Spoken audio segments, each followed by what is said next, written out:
RingVille episode, Nicholi White, Himi Hendrix. Hey everyone, how you doing? My name is Kevin Herrera Sanchez, KHS, and welcome to another episode of RingVille. Today I have the absolute pleasure of sitting down with someone who is a rapper, writer, actor, model, and professional wrestler, always reminding you to stay hydrated, the Renaissance from Harlem, Nicholi White, aka Himi Hendrix. Thanks for having me. Thank you. Of course, absolutely. Right. And we're not gonna have this mask on. It's too hot in here. But thanks for having me, man. Of course, man. Thank you for pulling up, taking the time. You came in through with the mask, but you also came through with the wings. Yeah. Right. I had the full get up. You know, I like walking around with my gimmicks because it makes me feel I'm that guy when I'm walking down the street. You know what I'm saying? Yeah. No, absolutely. And it's like that's one of the first things I wanted to talk to you about. Where it's like when you're cutting promos and when you're in the ring, you have just this like I'm cool as fuck energy, and it's like nobody can fucking touch you, right? Is that something that comes naturally, or is that something you worked on? Well, it didn't naturally come to me. Like I had to build on it. You know, obviously when I was younger, I wasn't really like that confident into myself. You know, I didn't believe in myself per se. Like you know, when I was younger. So as I got like into wrestling and started doing like entertainment stuff like that, I started breaking more out of my shell. So yeah, I did have to like work on it, like the confidence build and all that stuff. Yeah. So it took years to get this sort of confidence, this sort of mindset of that, oh, nobody can fuck with me type. So, yeah. So it was wrestling that kind of broke you out of your shell. Yeah, wrestling. Anything that was like more like active, you know, more. I've always like been athletic through my whole life, so that a confidence can come from that too. Like I was playing football, basketball, baseball, volleyball. I was active. Plus I got ADHD, so I can't really sit still. So it'd be like that. It'd be like that. When it comes to like confidence and just this attitude that you bring towards the ring, what is that like? And how has your relationship with the fans changed now that you are more confident? When I started doing this, like the Renaissance gimmick, that's when like fans really started taking notice of how, oh, he's creative. He's like more charismatic. He gets it. You know, because you know, growing up, I always look up to like musicians and stuff like that. So I kind of look up to them and how they move and how they do stuff like that. So took the fashion, the personality, and I just threw that in wrestling, and the fans took it by it like pretty well. So nice. I appreciate that from them. Yeah. Shout out to you then. Yeah. I like this now. Like I think in your most recent post, you have like the hashtag flock with me. It's like, so what does that mean? So it's like a play on words. Like it's like come fuck with me or like flock with me. So it's like a little funny play on words. Just basically anybody who's trying to like, you know, ride the wave that I'm on, like the journey I'm on, come flock with me, come fly, like, you know. And it's also your wings to come fly with me. You know? I was gonna say it's also like a tie into the wings. It's like, what do the wings and the mask represent for you? The mask and the wings is just it just like represents my everyday life. You know what I'm saying? I've always been like in the animals, and like I recently like I used to go to like Washington Square Park, and there's this guy named Larry the Birdman. This is how like I came up with this whole character. It's crazy. Larry the Birdman. Larry the Birdman, little crazy white dude over there just playing with he was feeding the birds and stuff. And I took interest in that, so I started like hanging out with him, having like conversations with him, and I started like, you know, like it was starting to have like some sort of enjoyment, like within me, like just doing that, like feeding the birds and all that stuff.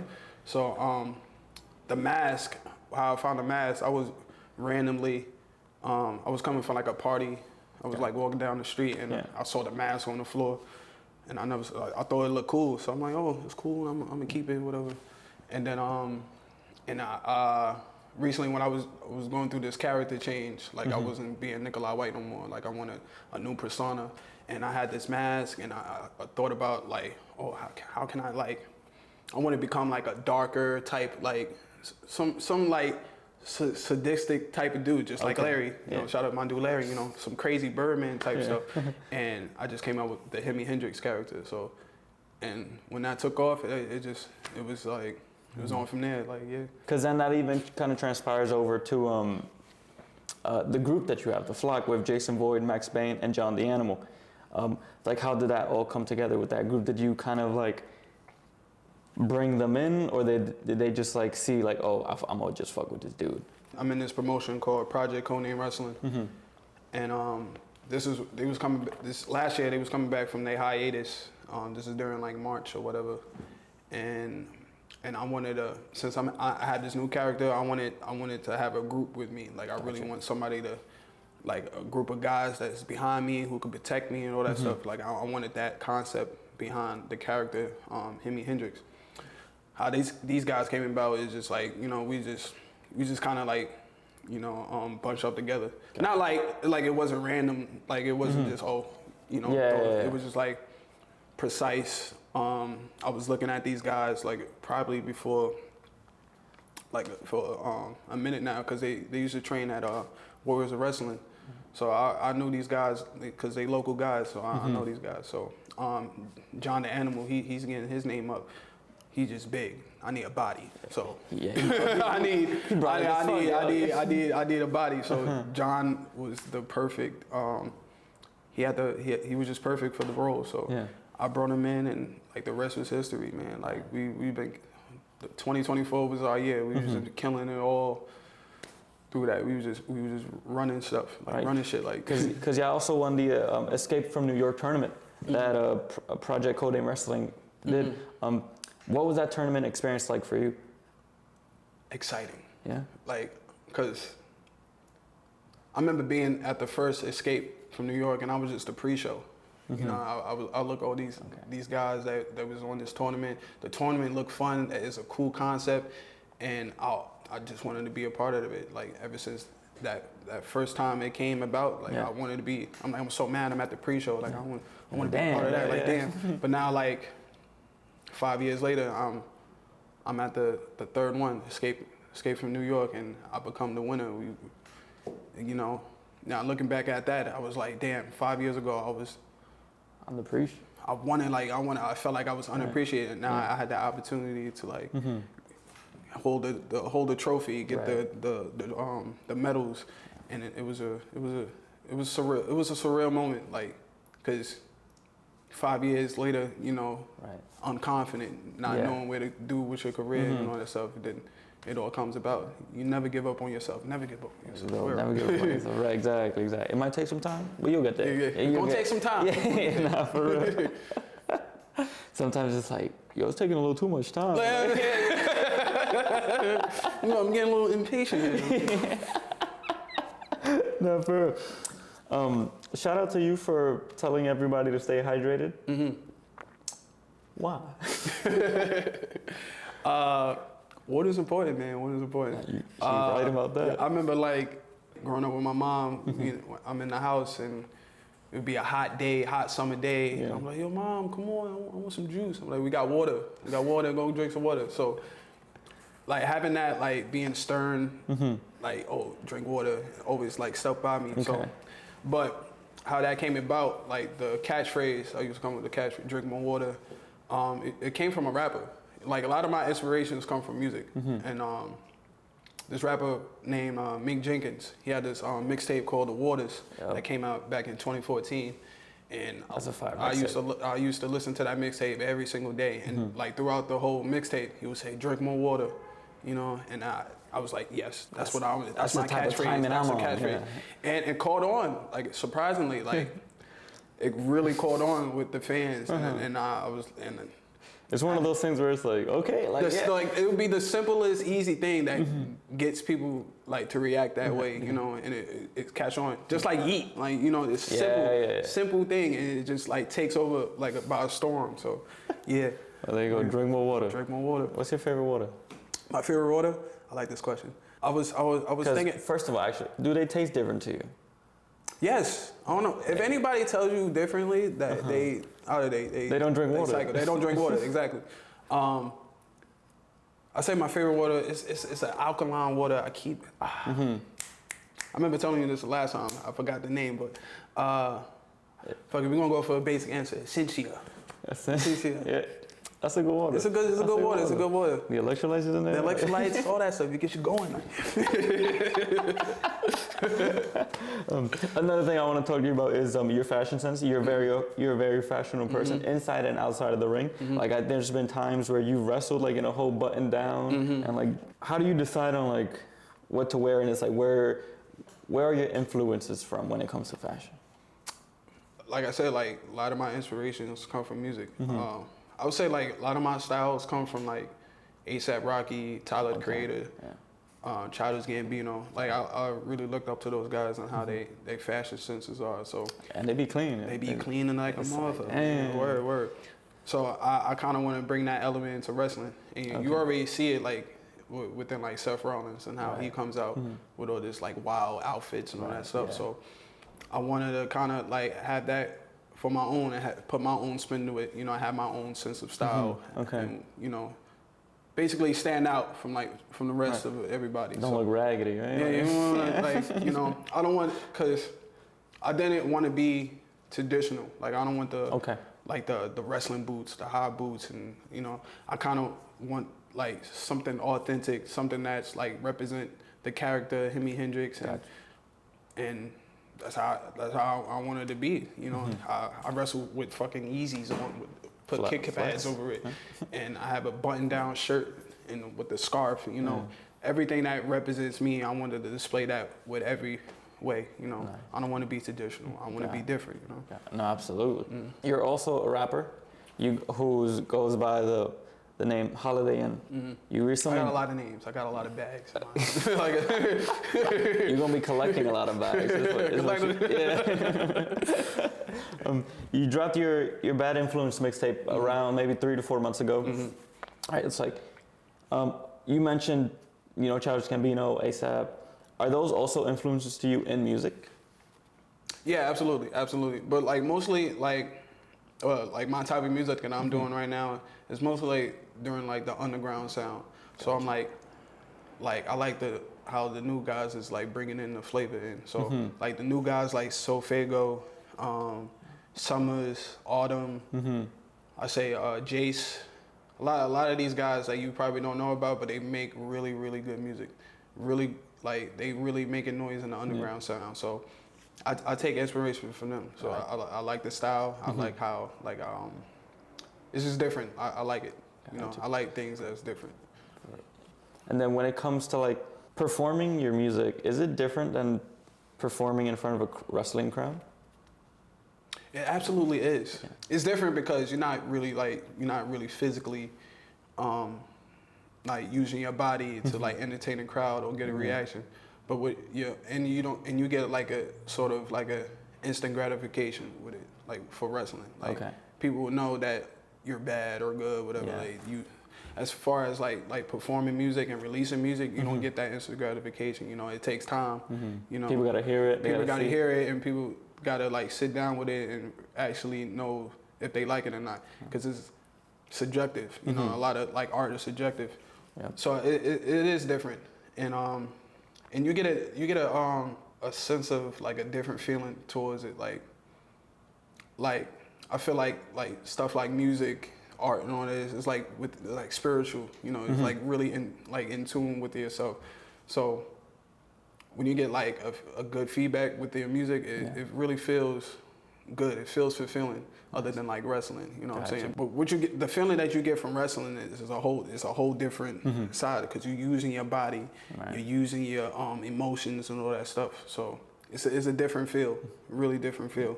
But as far as music, you get like it's a spiritual thing. Yeah, you know what I'm saying? It's how you experience it. It's like how I experience it. Yeah. Interesting. Okay.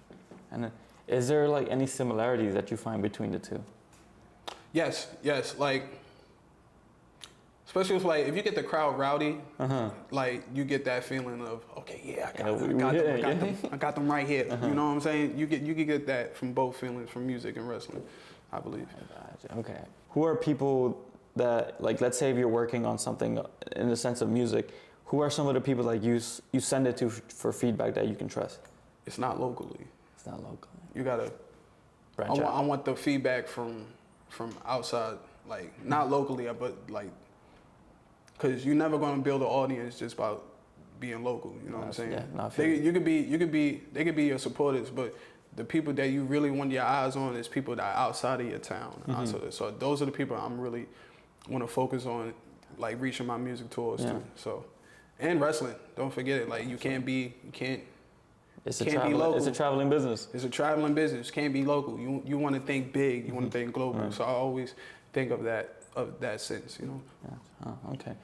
So it was like when it comes to traveling and wrestling, are you a fan of it? Many people don't like it, but I love it. Like I love it, especially when you traveling with other wrestlers. You have all these stories and all that stuff. You start to, like talking shit about the business and all that stuff. That's like the best part of traveling is like you with your friends.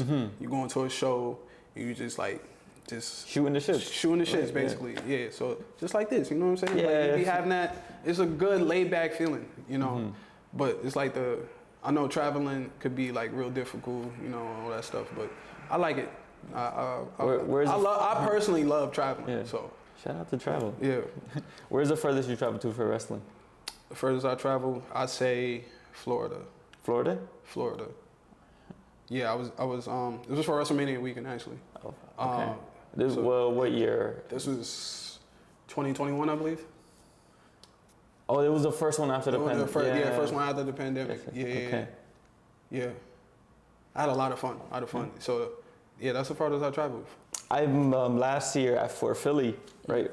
That was like my first WrestleMania experience, and just like going to a bunch of indie shows, feeling the crowd, and it's like those crowds be different. Yes. Because there are people from all over the world. Yeah. It's like being in the audience is like such a crazy feeling. How does it feel being inside of the ring and you just hear everyone just kind of making noise, being rowdy, but being so into wrestling because that's exactly what they're here for?